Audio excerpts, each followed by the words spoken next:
Halo, selamat datang kembali di channel Nurul Huda. Jangan lupa like, komen, dan subscribe ya. Kita simak lagi cerita novel yang penuh menegangkan ini. Semoga terhibur.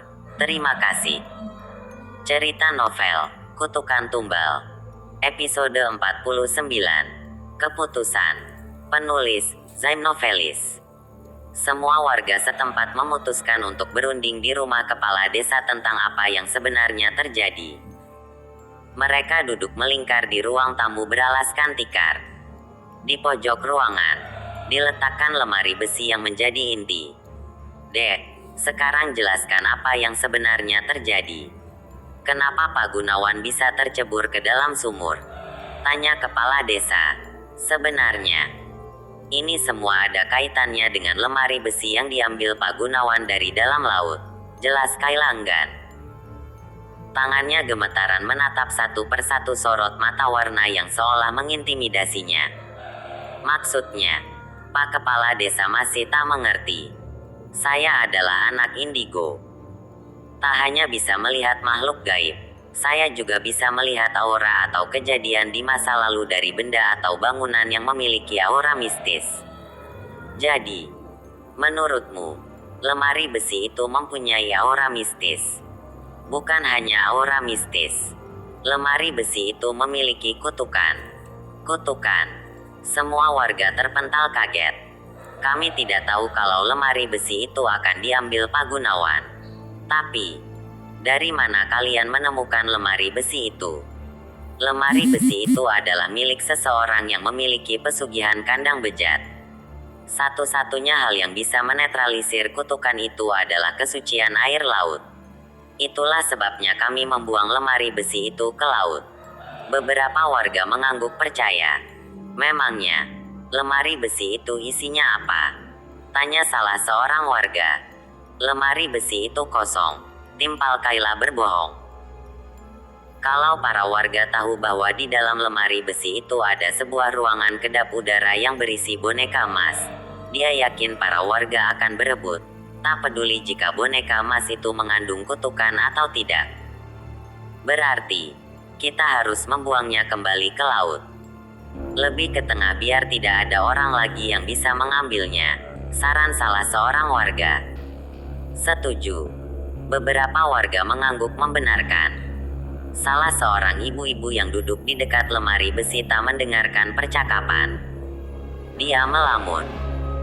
Pikirannya kosong, membuat kepulan asap hitam perlahan keluar dari lemari besi lalu sedikit demi sedikit memasuki jiwa ibu-ibu tersebut. Ah, ibu-ibu itu mengerang seperti macan. Matanya mendelik. Sementara jemarinya mencakar-cakar lalu merangkak cepat dengan kaki dan tangan menuju Kayla. Dia mencoba menerkam. Para warga mendadak panik. Mereka memegangi ibu-ibu tersebut dan menyeretnya mundur. Apa yang kalian lakukan? Hah? Kalian mau membuangku ke laut? Ibu-ibu itu berkata dengan suara besar. Sebelum kalian melakukan hal itu, aku akan membunuh kalian semua. Entah kekuatan dari mana, ibu-ibu itu berhasil menghempaskan dua orang bapak-bapak yang memeganginya. Dia kembali merangkak cepat menuju Kayla lalu mencekik kuat-kuat leher gadis itu. Jin mengambil tongkat. Dia hendak memukul tengkuk ibu-ibu tersebut. Jangan. Cegah Kayla dengan napasnya yang terbata. Para warga kembali memegangi ibu-ibu itu dan menariknya mundur.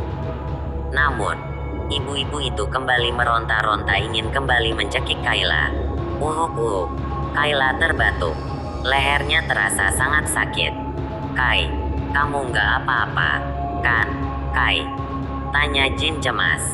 Apa sebaiknya kita panggil Pak Ustaz saja? Saran salah seorang warga. Meskipun Pak Ustaz berhasil mengeluarkannya, hantu itu pasti akan kembali merasuki warga yang lain.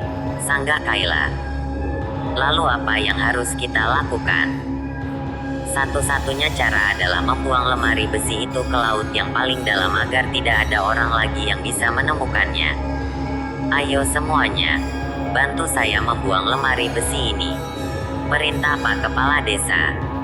Beberapa orang warga bergegas membantu Pak Kepala Desa membawa lemari besi itu menuju perahu nelayan. Mereka pun berlayar hingga benar-benar ke tengah laut. "Siap?"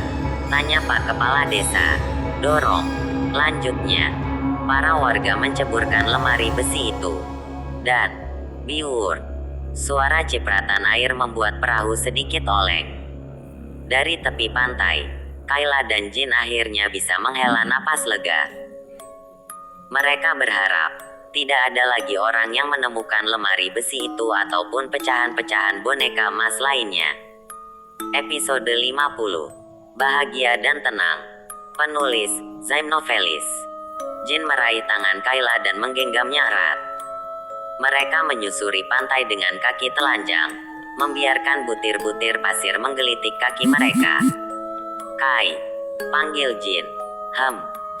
Sekarang kamu tidak bisa melihat lagi hantu-hantu itu karena kutukan itu sudah dinetralisir kesucian air laut."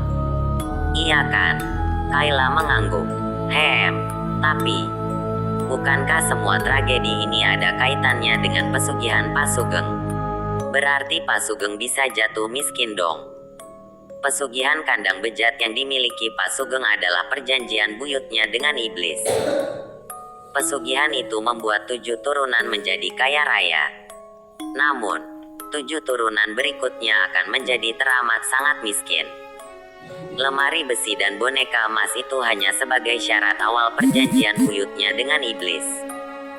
Meskipun barang-barang itu telah kita buang ke laut, tetap tidak memengaruhi kekayaan Pak Sugeng karena Pak Sugeng masih menjalankan syarat turunan. "Syarat turunan?" tanya Jin tak mengerti. "Iya, syarat turunan. Pak Sugeng masih rutin membongkar pasang rumahnya.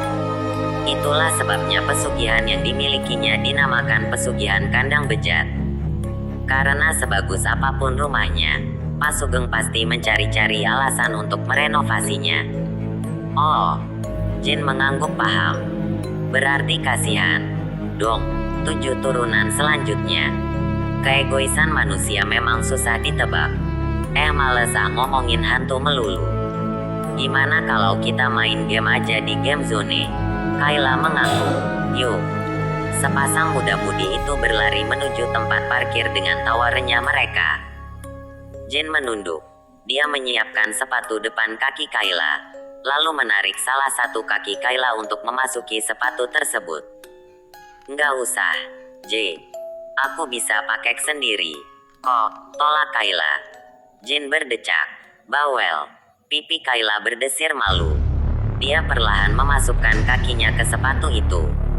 "Akhir-akhir ini kamu bawel." "Ya," keluh Jin. "Bawel kenapa?" "Ya, bawel aja." Kini Jin mengikat tali sepatu Kayla. "Aku diam." Dipaksa ngomong.